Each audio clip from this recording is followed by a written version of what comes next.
శ్రీ గోదాదేవై నమః. ఈరోజు 4వ పాసురం యొక్క భావం చెప్పుకుందాము. ఓ పర్జన్య దైవమా, వర్షమును కురిపించుటలో లోభత్వమును జూపకుము. నీవు సముద్రంలోని నీటినంతను కడుపు నిండుగా త్రాగుము.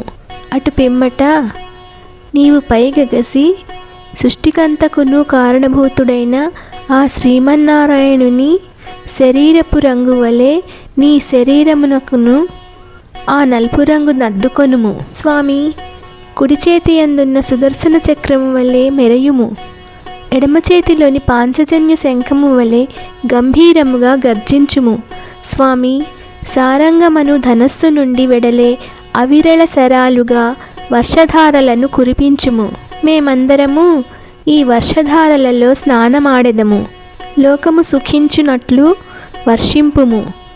మా వ్రతమును నిరాటంకముగా చేసుకొనుటకై ఇక ఏమాత్రము ఆలసింపక వెంటనే వర్షింపుము స్వామి.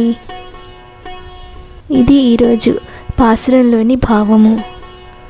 రేపు మళ్ళీ కలుద్దాం. ఓం శ్రీ ఆండాళ్ తిరువరుగళే శరణు.